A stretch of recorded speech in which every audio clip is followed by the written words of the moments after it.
यह मध्य पूर्व के एक भूभाग पर बसे एक छोटे से राज्य फ़िलिस्तीन की कहानी है। धरती के इस भाग पर शुरू से ही अरबी सुन्नी मुसलमानों का दबदबा रहा है। अरबी मुसलमानों के साथ साथ जेरूशलेम के इर्द गिर्द यहूदी और ईसाई लोग भी रहा करते थे। समय के साथ साथ और अलग अलग साम्राज्य में यहूदी और ईसाइयों की संख्या कम और ज़्यादा होती आई है। ईसा मसीह के दौर में रोमन साम्राज्य आया और यह साम्राज्य 11वीं और 12वीं सदी तक चला। उसके बाद 13वीं सदी में उस्मानी साम्राज्य ने रोमन साम्राज्य को इस भूभाग से ख़त्म कर दिया और लगभग 19वीं सदी तक राज किया। फिर प्रथम विश्व युद्ध के दौरान अंग्रेज़ों ने उस्मानी साम्राज्य को ख़त्म कर दिया और इस भूभाग पर अपना साम्राज्य स्थापित कर लिया। लेकिन 20वीं सदी में ही अंग्रेज़ और ब्रिटिश सरकारें इस जगह से हटती चली गई। जाते जाते ब्रिटिश सरकार ने फ़िलिस्तीन के दो हिस्सों में बांट दिया।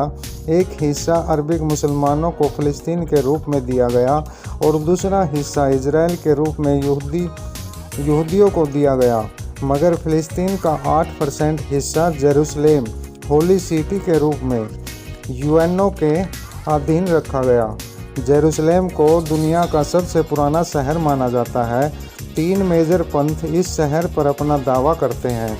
जेरूशलेम को लेकर तीनों धर्मों में अलग अलग धारणाएं हैं। इसी के चलते जेरूशलेम का अपना एक लंबा इतिहास है। कई धर्मों के चलते जेरूशलेम को 2 बार पूरी तरह से डिस्ट्रॉय कर दिया गया।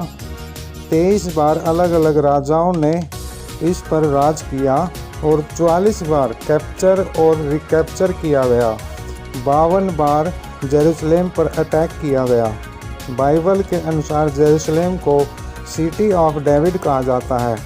एंसेंट इजिप्ट के अनुसार जेरूशलेम को सिटी ऑफ सलेम कहा जाता है। इसी प्रकार हर धर्म में जेरूशलेम को लेकर अलग अलग दावा किया जाता है। ओल्ड सिटी जेरूशलेम 1 किलोमीटर में फैला क्षेत्र है, जो समय के अनुसार आज 125 वर्ग किलोमीटर से 625 वर्ग किलोमीटर तक फैल चुका है। यहाँ पर आज 60% यहूदी जायनिस्ट रहते हैं और लगभग 37% अरबी सुन्नी मुसलमान रहते हैं। बाकी 3% ईसाई और आर्मेनियन रहते हैं। लगभग 15 लाख से ज़्यादा आबादी वाला यह क्षेत्र शुरू से ही धार्मिक दंगों के चलते सुर्खियों में रहा है। सुन्नी इस्लाम के अनुसार जेरूशलेम मक्का और मदीना के बाद सबसे पवित्र जगह मानी जाती है। दुनिया की सबसे बड़ी अल अक्सा मस्जिद, जिसमें लगभग 1 लाख लोग प्रेयर कर सकते हैं। सुन्नी इस्लाम में यह जगह सबसे पवित्र मानी जाती है। कहा जाता है कि कुरान के हिसाब से अल्लाह के बंदे मोहम्मद ने अपनी रात्रि यात्रा जेरूशलेम से शुरू की थी। कहा जाता है कि यहीं से मोहम्मद साहब ने स्वर्ग की सीढ़ी का निर्माण किया था और अल्लाह से सीधी बात करने का उपदेश पाया था। वहीं क्रिश्चियन के अनुसार ईसा जी के की इवेंट इस जगह से जुड़े हैं। कहने का मतलब यह है कि तीनों धर्मों के लोग इस जगह से जुड़े हैं और कोई एक धर्म भी इस जगह को छोड़ने के लिए तैयार नहीं है। 1538 में जेरूशलेम की ओल्ड सिटी की दीवार बनाई गई, जिसके अंदर वेस्टर्न वॉल के साथ टेंपल माउंट और डोम ऑफ द रॉक, अल अक्सा मस्जिद और होली चर्च को रखा गया था।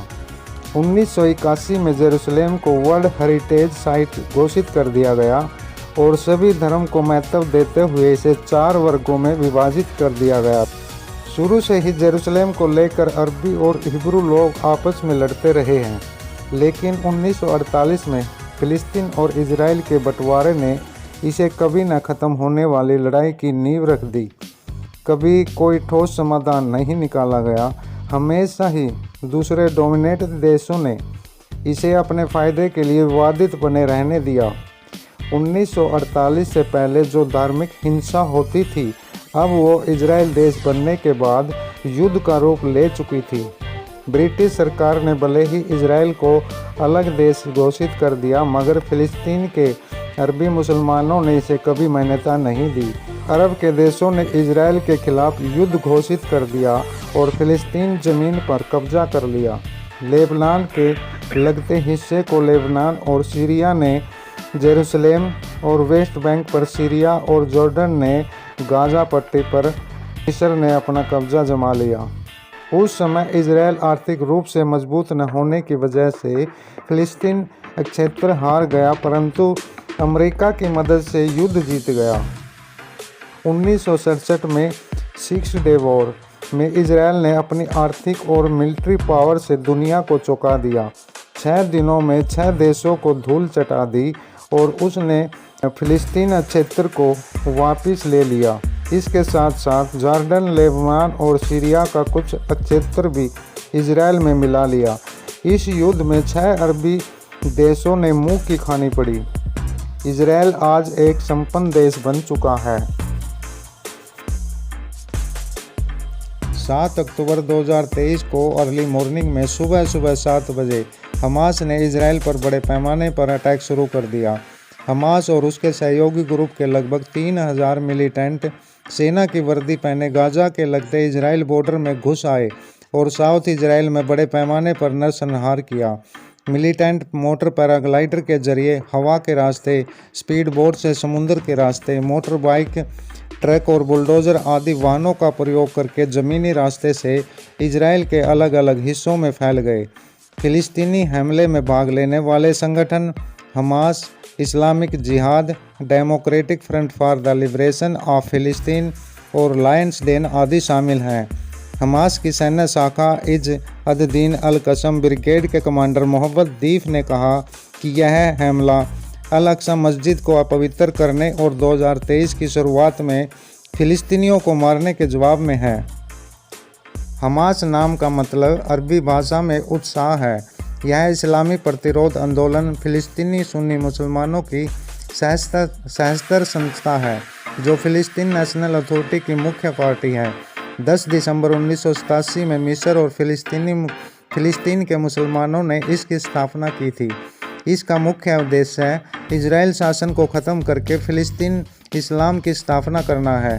Islamic nationalism, anti Semitism, anti Zionism, anti communism इसकी आइडियोलॉजी रही है। 2006-07 के चुनाव में इसने पीएलओ को हराकर पीएलसी के 132 सीटों में से 74 सीट जीतकर गाजा पट्टी पर अपना शासन स्थापित किया था। गाजा पट्टी पर इसने धरती के नीचे टनल बनाकर अपने शास्त्र गृह और इलीगल अड्डों की स्थापना की थी। इसके अलावा यह स्कूल, हॉस्पिटल और धार्मिक स्थानों की आड़ में अपने ऑपरेशन करता आया है।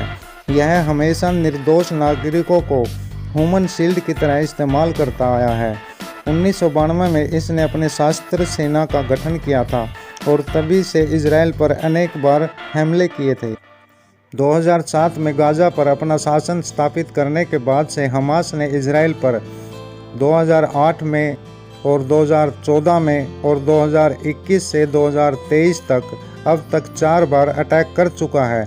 2021 की शांति वार्ता के बाद इसने इजराइल को ये यकीन दिला दिया था कि हमास अब इजराइल के लिए कोई खतरा नहीं है और चुपके से अपने लड़कों को ट्रेनिंग देता रहा। मध्य 2022 से ही हमास लड़कों को ट्रेनिंग दे रहा है कि कैसे सीमा में घुसना है, कैसे इजरायली सेना और नागरिकों पर घात लगाकर हमला करना है, बंधकों को कैसे गाजा पट्टी में वापस लेकर आना है, कैसे पैराग्लाइडर और समुद्री बोट का इस्तेमाल करना है, आदि आदि इस ट्रेनिंग का हिस्सा थे। 2023 के हमलों को हमास ने फुल प्रूफ प्लानिंग के साथ अंजाम दिया है। हमास का सरगना इस्माइल हानिये कतर में रहता है और वहीं से इसका संचालन करता है। इमाम शेख अहमद और अब्दुल अजीज़ इसके फाउंडर हैं।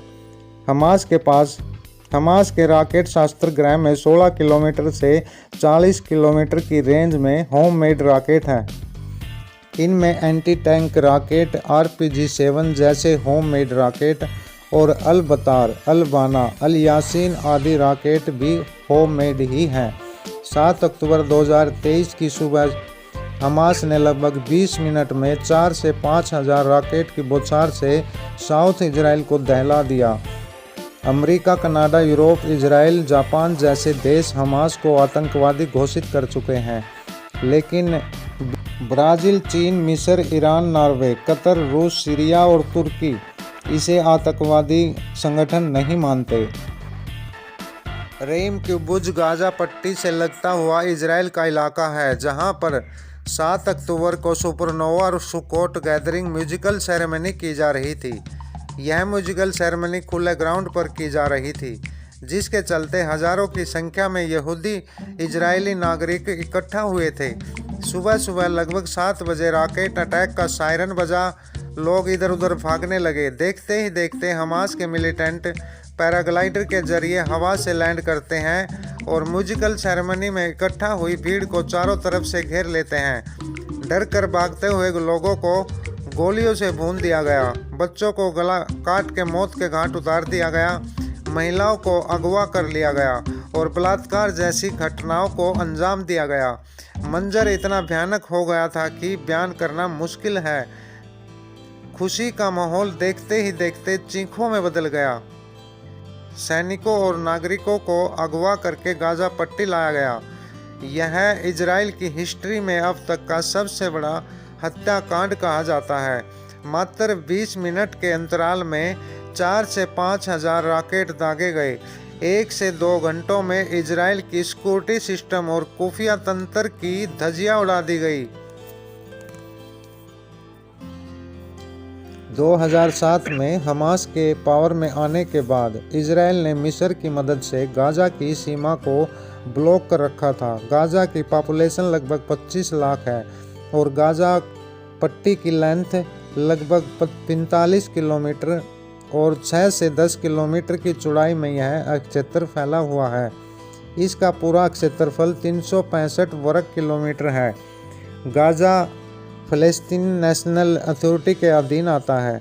गाज़ा का कोई एयरपोर्ट नहीं है, कोई सी पोर्ट नहीं है। गाज़ा की बिजली, पानी और हवा पर पूरी तरह से इजराइल का कब्जा है।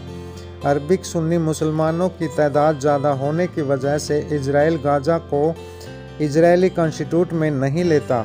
बार बार कब्जा करके यह क्षेत्र फ़लस्तीन अथॉरिटी के अधीन छोड़ देता है। हमास के अटैक के बाद 9 अक्टूबर को इजराइल ने गाज़ा पट्टी को पूरी तरह चारों तरफ से घेर लिया है। अपने 1 लाख सैनिक गाज़ा सीमा पर डिप्लॉय कर दिए। गाज़ा को खाली करने के लिए जनता को निर्देश दिए गए हैं। बिजली पानी को पूरी तरह से काट दिया गया है और हवाई हमले करके हमास के सरगनाओं के घरों और टनल को नष्ट किया जा रहा है। 12 अक्टूबर तक युद्ध में लगभग 1300 लोग इजराइल के मारे जा चुके हैं और 1200 लोग गाज़ा पट्टी के फ़लस्तीनी मारे जा चुके हैं। घायलों की संख्या हज़ारों को पार कर चुकी है। अमेरिका ने इजराइल को आश्वासन देते हुए अपने जहाजी बेड़ा चालू कर दिया है। इधर चीन और रूस ने भी हुंकार भरनी शुरू कर दी है। 10 अक्टूबर को हिजबुल्लाह भी युद्ध में आ चुका है और इजराइल पर उसके द्वारा मोर्टार दागे गए हैं। 12 अक्टूबर को इजराइल ने सीरिया को युद्ध से दूर रहने की चेतावनी दे डाली।